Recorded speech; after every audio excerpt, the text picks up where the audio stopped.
السلام علیکم ناظرین، پروگرام سوال اٹھتا ہے کے ساتھ زبیر احمد اور معیز امجد حاضر خدمت ہیں۔ ناظرین، آپ جانتے ہیں کہ ہمارے اس پروگرام میں جو بھی مہمان شریک ہوتے ہیں ان سے ان کی اسلام کی انڈرسٹینڈنگ کے بارے میں ہم سوالات اٹھاتے ہیں۔ آج ہمارے ساتھ جو مہمان شریک ہیں سب سے پہلے ان کا تعارف کروائے دیتا ہوں۔ میرے ساتھ شریک ہیں جناب ڈاکٹر اسرار احمد صاحب۔ ڈاکٹر صاحب بانی ہیں تنظیم اسلامی کے اور صدر مؤسس مرکزی انجمن خدام القرآن۔ ڈاکٹر صاحب السلام علیکم۔ وعلیکم السلام ورحمۃ اللہ وبرکاتہ۔ ڈاکٹر صاحب، سب سے پہلے میں یہ جاننا چاہوں گا کہ یہ جو دو تنظیمیں ہیں، تنظیم اسلامی اور انجمن خدام القرآن، میں چاہوں گا ذرا اس کا تعارف پہلے مختصراً اگر آپ بتا دیں۔ اصل میں نے جب اپنی بنیاد پر ایک اسلامی تحریک کے آغاز کا فیصلہ کیا، یہ ہے 1965 کا معاملہ، اب اس سے پہلے کی تاریخ اس کے علاوہ ہو جائے گی، تو پیش نظر یہ تھا کہ اقامت دین جسے ہم کہتے تھے یا آج ہم کہتے ہیں خلافت راشدہ کا نظام قائم کرنا یا اسلامی انقلاب، اس کے ضمن میں سب سے پہلی ضرورت یہ ہے کہ حقیقی ایمان دلوں میں پیدا کیا جائے۔ ہماری اسلامی تحریکیں جو ناکام ہو رہی ہیں، جس کے اندر کے خلوص اور اخلاص کی کمی نہیں ہے، اصل سبب یہ ہے کہ ہم یہ غلط فرض کر بیٹھتے ہیں کہ جب مسلمان ہیں تو ایمان تو ہے، حالانکہ اسلام اور ایمان ایک بہت مختلف چیزیں ہیں۔ اسلام ہمیں وراثتاً بھی مل جاتا ہے لیکن ایمان نہیں ملتا، اور اس وقت کا سب سے بڑا پرابلم جو ہے امت مسلمہ کا وہ یہ ہے کہ اس کے پاس وہ ایمان، یقین والا ایمان، دل والا ایمان، تصدیق بالقلب والا ایمان موجود نہیں رہا ہے۔ تو میں نے جو کام شروع کیا وہ تھا حلقہ ہائے مطالعہ قرآن کا، میں نے آغاز کیا لاہور میں۔ یہ میچور ہوا ہے 1972 میں، جب میرا ایک حلقہ پیدا ہو گیا، آرگنائزڈ ہو گیا، آرگنائز ہوا۔ اس حلقے کو پھر میں نے آرگنائز کیا ہے مرکزی انجمن خدام القرآن لاہور۔ دعوتی کام تو یہ ہو گیا، پھر تنظیم کی ضرورت کیوں پڑی؟ تنظیم 3 اسلامی سال کے بعد پھر اب ظاہر بات ہے کہ اقامت دین کی جد و جہد کے لیے ایک جماعت ضروری ہے۔ یہ تو ایک ایسوسیشن تھی نا، اس میں تو صرف یہ کہ اس کو آپ جماعت نہیں کہتے، وہ جماعت جو ہے، چونکہ میرا ماضی تھا جماعت اسلامی کا جس کا اس وقت میں ذکر نہیں کر رہا ہوں، وہ جماعت جو ہے پھر میں نے قائم کی ہے تنظیم اسلامی، یہ 1975 میں۔ ٹھیک، یہ ہے کہ ایک انقلابی جماعت، تاکہ وہ انقلابی جدوجہد کے لیے افراد مہیا کر سکیں۔ ٹھیک، اچھا، یہ جو اقامت دین ڈاکٹر صاحب آپ نے ذکر کیا، اقامت دین کی جدوجہد، اس اقامت دین کو ذرا واضح کریں گے آپ؟ یہ قرآن مجید میں سورہ شورى کی لفظ ہے، اس میں یہ لفظ آیا آیت کے اندر، شرع لکم من الدین ما وصى به نوحا والذی اوحینا الیک وما وصینا به ابراہیم وموسیٰ وعیسیٰ ان اقیموا الدین ولا تتفرقوا فیہ۔ اے مسلمانوں، تمہارے لیے بھی ہم نے دین میں وہی شے معین کی ہے جس کی کہ ہم نے وصیت کی تھی نوح کو، اور جس کی وحی کی ہم نے اے محمد آپ کی جانب صلی اللہ علیہ وسلم، اور جس کی وصیت کی تھی ابراہیم کو اور موسیٰ کو اور عیسیٰ کو کہ قائم کرو اس دین کو۔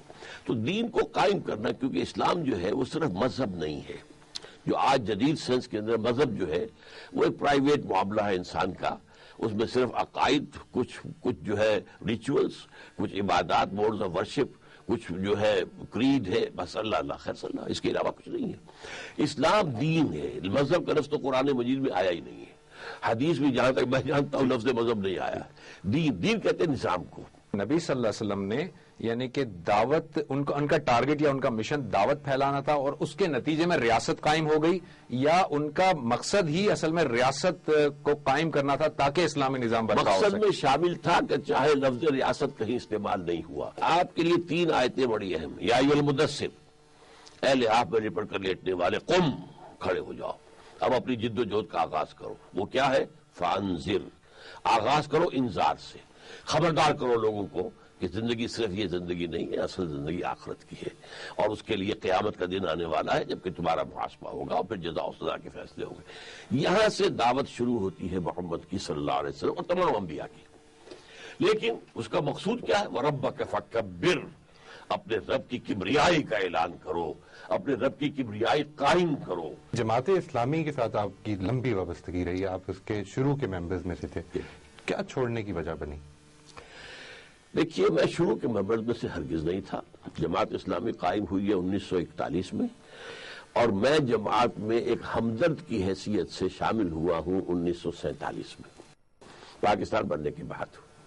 اس سے پہلے میرا ہائی اسکول کا جو دور تھا اس میں میں مسلم اسٹوڈنٹس فیڈریشن کا ورکر تھا، ایکٹیو تھا. ویسے یہ کہ میرا مزاج لڑکپن سے آشکارا تھا، یعنی میں ایک ایکٹیوسٹ ہوں شروع سے بچپن سے. لیکن یہ کہ اسی زمانے میں مولانا مودودی سے بھی متعارف ہو چکا تھا، اور اس سے بھی کہ انہیں تحریک پاکستان سے اختلاف ہو گیا ہے. اور وہ کیا ہے، وہ یہ کہتے تھے کہ یہ ایک مسلم لیگ جو ہے قومی تحریک ہے، اس کی جد و جہد کامیاب ہو بھی گئی تو ایک قومی ریاست قائم ہوگی، اسلامی ریاست قائم نہیں ہو سکتی، اس لیے کہ اس کی تنظیم جو ہے وہ اسلام کی بنیاد پر نہیں ہے. تو میں اس کے اندر وزن سمجھتا تھا. پاکستان بننے کے فوراً بعد مولانا کھڑے ہو گئے کہ اب چونکہ تم نے یہاں پہ اسلام کے نام پہ ملک بنایا تو یہاں پہ دستور طے ہونا چاہیے، اسلام کا بنیادی دستور، مطالبہ نظام اسلام. وہ میرے دل کی پکار تھی، میں شامل ہو گیا.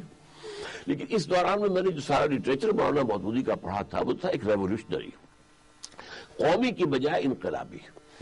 ایک انقلابی جماعت، اس کے انہوں نے سٹیجز بھی بیان کیے تھے، اگرچہ ایک فائنل سٹیج میں ان میں کوئی کمی تھی، لیکن یہ کہ ایک ریولیوشنری پروسیس کو بیان کیا انہوں نے.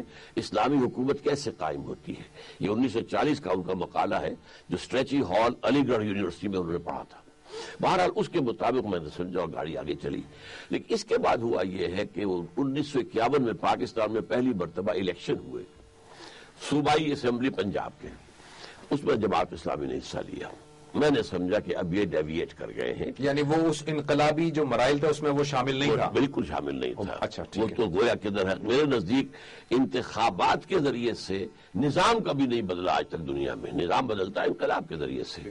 تو میری بنیاد یہ تھی کہ جماعت تھی، اب یہ تین الفاظ نوٹ کر لیجئے، جماعت اصلاً تھی اصولی اسلامی انقلابی جماعت، اب یہ بن گئی ہے اسلام پسند قومی سیاسی جماعت. تو آپ نے پھر اس کے بعد تنظیم اسلامی بنائی after 10 years؟ وہاں کافی عرصے بعد. اس کے بعد اصل میں اولاً پہلا مرحلہ یہ آیا کہ اس وقت اسی موضوع پر، اسی نقطہ نظر سے بہت بڑے بڑے لوگ جماعت سے علیحدہ ہوئے تھے. اس وقت کی مرکزی شورا کی آدھی سے زیادہ جو تھی نفری، مولانا امین حسن اصلاحی، عبدالغفار حسن، عبدالجبار غازی، عبدالرحیم اشرف، شیخ سلطان احمد کراچی والے سب علیحدہ ہوئے. تو میں امید، اور میری عمر 24 برس تھی، 25 برس. وہ جو مقالہ میں نے لکھا تھا وہ 24 برس کی عمر میں لکھا ہے، وہ جو اب 250 صفحے کی کتاب کی شکل میں موجود ہے. بہرحال تو میں انتظار میں رہا کہ یہ حضرات کوشش کریں گے. کوششیں ہوئی بھی لیکن ناکام رہی. اچھا ڈاکٹر صاحب، ذرا سا میں انٹرپٹ کروں گا. ناظرین، ایک مختصر سے بریک سے ہم واپس آئیں گے. ڈاکٹر صاحب کی گفتگو جاری رہے گی بریک کے بعد. مولانا وحید الدین صاحب نے جو تعبیر کی غلطی لکھی تو اس میں مولانا مودودی صاحب کا یہ نقطہ نظر تھا، اس پر ہمارے اسلاف میں کسی نے بھی اس رائے کی تائید نہیں. میں نے اصل میں اسی زمانے میں پھر اپنا ایک مقالہ لکھا تھا، اس میں ان کی کتاب تھی تعبیر کی غلطی. جی میں نے کہا تعبیر کی کوتاہی.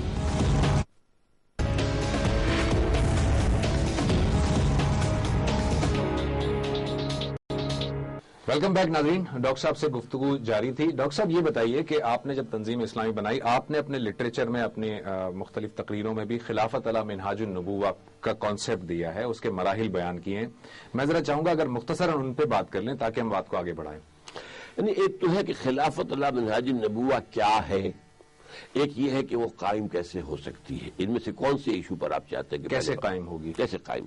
وہ میں نے اصل میں سیرت النبی صلی اللہ علیہ وسلم سے جو اخذ کیا ہے اس کا پروسیس، اور وہ میری ایک ضخیم کتاب ہے منہج انقلاب نبوی.